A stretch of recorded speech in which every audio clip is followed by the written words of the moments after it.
Hey guys, welcome in. So in continuing our preview series, today we dive into the USC defense. So it is very well documented at this point that the USC defense last year was trash. Not nearly good enough. There were issues upon issues, and Lincoln Riley and Alex Grinch attacked that side of the ball this offseason. Despite the Joel Klatts of the world refusing to acknowledge the additions made to the defense, I really think both the starting 11 and the depth pieces have improved drastically. I'm really excited to break down the defense today. Just like in the offensive breakdown, we'll go position by position. I'll give you my updated starting lineup, and then I'll give you my defensive hot takes for the 2023 season.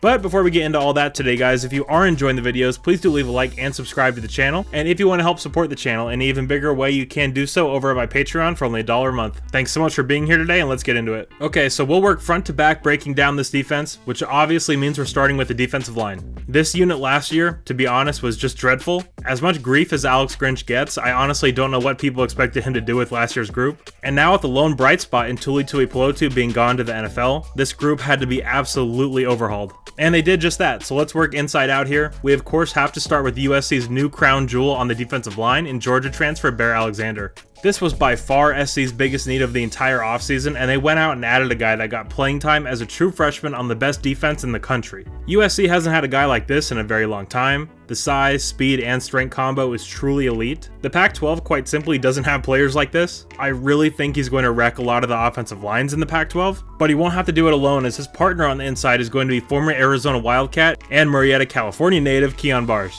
He really made a lot of noise during spring ball. He was primarily a nose tackle at Arizona, but he can play a few different spots along that defensive line. I mean, just looking at those two, what a crazy upgrade from last year. That should be one of the better, if not the best, interior duos in the conference, no doubt about that. The defensive end spot has also been upgraded as well with the addition of former Texas A&M 5-star Anthony Lucas. He's as talented a defensive player as you'll ever see. I think he's truly in a perfect spot to blossom in this Alex Grinch defense. He's very strong, very athletic, and has good instincts. I think he's going to be an all-conference quality player at season's end. Jack Sullivan is a transfer from Purdue that has versatility to play at end or in the interior on pass rushing downs. He was a consistent producer over there in the Big Ten, which I'd say bodes well for that trend to continue in the Pac-12. Fan favorite Solomon Tuliaupupu looked phenomenal in the spring game. He's really added some good size and looks ready to finally have a consistent role in 2023. Corey Foreman made the move from edge to defensive end earlier in the offseason. The staff then proceeded to have him lose weight, which seems a little counterintuitive, but we'll see how that pans out. So far in his career at SC, Corey has been a much better run defender than a pass rusher, so the move to end makes sense, but he's listed at 235 on the USC roster. If he is actually playing at 235, I don't see how this works, but hey, I guess playing at 265 wasn't really working either, so we'll see. Tyrone Taleni returns for his final college season. I thought he really started to come on towards the end of the year last season, so a nice veteran depth piece there. Devin Tompkins also made the move from edge to end, and this one I am very excited about. His upside is through the roof, and he's still so raw. I do think we see him play some this year as a rotational guy. But defensive lines are like basketball teams in some ways. If you can have that 5th or 6th man off the bench come in and give you 5 to 6 key sacks, that can be huge for a defensive line. So hopefully Devin can be that guy and provide some nice pass rush from that defensive end spot. So despite being terribly undersized for the interior of the defensive line, I actually thought Stanley Ta'afo'ou did as good a job as one could have expected from him. He was 260 pounds playing nose tackle. I mean, just crazy. But having him as a rotational piece at defensive end is a much better spot for him in my opinion. Okay, so now let's move to the outside and talk about edge. This is a room that is all of a sudden very crowded. In this room, it all starts with former Georgia State Panther Jamil Muhammad. He led the Trojan defense in sacks during spring ball, and I believe he's going to do the same thing during the season. He's got some really awesome traits as an edge rusher: speed, strength, bend, but most importantly, smarts. He is a very smart football player. He went to college as a quarterback, and you can tell he still retains that cerebral approach to the game. I am very high on Jamil. I see him having a big year and really being the guy at edge. Former Auburn Tiger Romello Height has been out with a shoulder injury since very early last season, although Coach Riley did say he'll be full go come fall camp, so he'll need to shake off the rust and get back up to speed, but you cannot deny the traits. This guy just looks like a first-round pick when you see him out there. He's a very impressive athlete, but in a similar light as Corey Foreman, we need to see it out there on the field. I believe he can do it. He has the right mentality to be a great player, so I'm excited to see what he can do in 2023. Former Wyoming Cowboy Solomon Byrd is back for his second year with SC. He had some really good games last year. Fresno State immediately comes to mind. But then he would really just vanish and wouldn't do anything for like a 3-game stretch.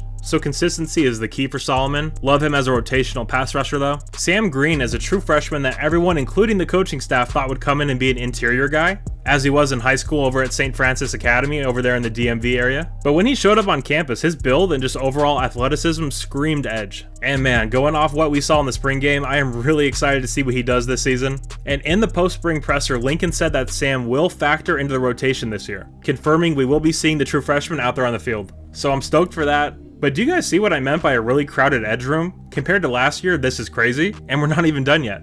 Braylon Shelby is a true freshman from the state of Texas who will be on campus later in the summer, and I really think he's one of the more underrated prospects in the entire 2022 class. He's a very explosive athlete, but he doesn't solely rely on that. He's as patient a defender as I've seen at the high school level, and with how many missed tackles and sacks we've had at SC, because guys come flying in, don't break down, and just completely whiff on the tackle, Braylon's natural patient playstyle will be a nice change. Alright, so let's move up to the second level of the defense and talk about the linebackers. This is a room that has also received massive upgrades this offseason. To think to end the year we had Shane Lee and a hobbled Eric Gentry as our two backers, it's really nice to see this room now. So speaking of Eric Gentry, he is back and will be healthy and a full go for fall camp, which is massive. He was very injured to end the year last year, and some people have completely dismissed his play pre-injury for some reason. I mean, up until that Utah game, he was the best tackler on the team, constantly making plays. He forced multiple interceptions with his insane reach. I do not think it is fair at all the way people are discussing Eric. He's a great player and he'll have a great year in 2023. Shane Lee is also back. As an occasional rundown linebacker, I'm on board with Shane, but if Shane is out there starting week 1, I'll be shocked, barring injuries to the other guys of course. But just his football sense and gap integrity isn't to the level of a guy on a playoff caliber defense. But in his defense, when Eric got hurt, they were having him be a 3-down linebacker and asking him to cover guys that he just isn't capable of covering. He's a phenomenal leader and he can hit with the best of them, but while he's a great hitter, he's a pretty terrible tackler. So yeah, I don't expect to see as much of Shane as we saw last year. Former Oklahoma State Cowboy Mason Cobb brings big-time Power 5 production to the Trojan linebacker room. This guy is just a really good player. He can do a little bit of everything from that Mike spot. He brings much-needed experience and coverage ability to the defense. I think he's an all-conference quality player, and I'm very excited to see him out there. Fan favorite true freshman Tackett Curtis looks to break into the starting lineup in 2023 as well. While Tackett is an insane athlete and as violent a hitter as we've seen at SC since maybe Taylor Mays, he does need to learn to harness it a little bit. You saw him get completely put on skates by Rayleigh Brown in the spring game, which in his defense, I imagine a ton of linebackers wouldn't have been able to make that play, but he still has a lot to learn. But no doubt he's an All-American potential kind of guy that I do expect to play a role in this year's defense. Next up is another fan favorite in junior linebacker Rajon Davis. Rajon is a guy that I think should have played a lot more than he actually did in 2022. It took until the second half of the bowl game for Grinch to bench Lee and put Rajon in. And shocker, he played really well. I think Rajon plays and plays a lot this year. He is exactly what this defense needs. Garrison Madden is another interesting name at that linebacker spot. He's just an athlete. He's really put on some good weight since arriving at SC. Not many linebackers could run with Garrison, so it'll be interesting to see if he gets some run this year as well. Okay, so let's move to the back end of the Trojan defense and talk defensive backs. We'll start with the corners, and first up, let's talk about former 5-star Damani Jackson. Damani is a player that honestly has all the talent in the world. Last year was very frustrating for him. He battled injuries throughout the whole year. When he did get out on the field, he played very well. The Oregon State game I thought was a great showing from him. He did finish spring ball with a clean bill of health, so let's hope for that to continue heading into the year. I do think he's primed for a breakout season. Having an absolutely elite athlete who can provide a physical presence from the corner spot would be huge for the SC defense. Sayar Wright is back as well. He was a surprise starter last year. He really played a bunch of ball, got a bunch of good reps. Lincoln has singled him out as somebody who has had among the best off seasons of anybody on the team, so he looks to compete for a starting job as well. Jacoby Covington is someone that I do think will win one of those jobs this season. His body looked much more developed in the spring game. His length is elite. If the other parts of his game catch up with his physical traits, he's going to be a big-time player. Former Arizona Wildcat Christian Roland Wallace looks to play a big role this season as well. He has played a ton of ball over there at Arizona. He plays with an edge, although he has been injured since the beginning of spring ball. But Lincoln did say he will be ready for the start of the year, so look for him to be out there. Malachi Crawford is a 6'4" true freshman who played corner in high school. He is only listed at 170 pounds as of now, so I'm not sure if he's ready to contribute in year 1, but he will be a big-time player in years to come. There are multiple guys in the secondary who could play multiple spots, safety, nickel, or corner. Zion Branch is back healthy after missing all of last year with an injury. He can play safety or nickel. He's going to be a force in run support, and he's athletic enough to cover backs and tight ends, i.e. just what this USC defense needs. Anthony Beavers is a thumper from the safety spot. He had some good moments last year. Jalen Smith looks to start at nickel. I thought he was USC's most consistent defender last year up until his injury in the Colorado game. He's one of the better tacklers on the team as well, so he'll really solidify and stabilize that nickel spot this season. Latrell McCutcheon is someone that I think could have a much larger role this year. He was one of the Oklahoma players that followed Lincoln to SC.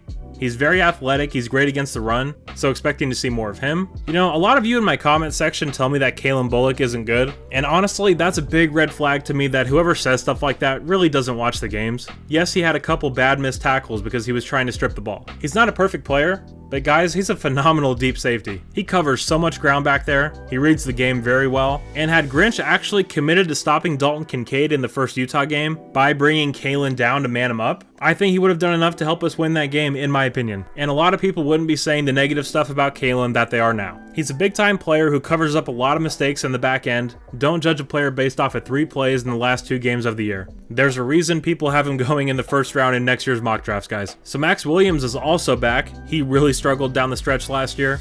The mix of him being as small as he is with the stacked up injuries really make it so I don't think he's playable against better offenses. And God, I hate being negative about Max. He's been through so much. He's a Trojan through and through. He just had some real big time struggles last year. Bryson Shaw is back as well and is really taking on a leadership role this season. Bryson had some good moments last year, but he also struggled at times. In his defense though, I do think he's playing out of position. He's a free safety at heart. He reads the game very well. I think it'd do him well to sit further back, but that's just my opinion. And judging by the fact that he was starting in the spring game, I do think he plays a big role this year. So as Zion Branch works his way back to full health, it's worth watching what happens at that spot. Alright, only one more player to talk about, and that's true freshman safety Christian Pierce. And I know a lot of you are as well, very excited about Christian. He looked great in that spring game, making a big time play to grab an interception. Lincoln also singled him out in one of his pressers, talking about how Christian met Darwin Barlow in the hole and really collided with him, but he held his own. And Darwin's a big guy, so that speaks volumes of the natural strength Christian has. I do see him getting snaps at some point this year, and the kid's just a playmaker, so eventually he will force the coach's hands and force them to keep him out there.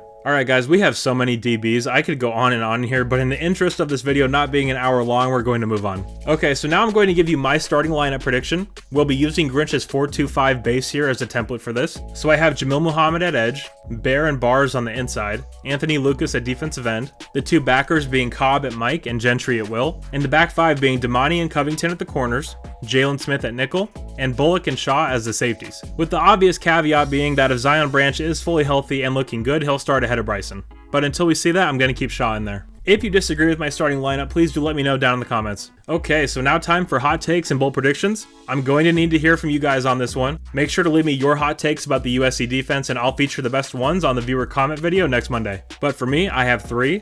I think Jamil Muhammad is going to have 12 plus sacks. The guy's a stud. I'm very high on him and I think he puts up a monster year. My next hot take is I think Rajon Davis has 5 or more interceptions on the year. I really think Rajon is going to have a role on this team and he's a natural playmaker and a fluid athlete, so I think he grabs some picks this year. And my last hot take is that Damani Jackson is a first team all Pac-12 selection. I think Damani stays healthy, takes the #1 corner spot, and makes plays all year for SC. So yeah, those are my hot takes. Again, please do leave me yours down below and make sure to tune in for Monday's video to see if I selected yours. Alright guys, so that is my preview of the USC defense for the 2023 season. Going through some of those names, it's crazy how deep some of these position groups have become. A lot of you guys have said it, and you're right.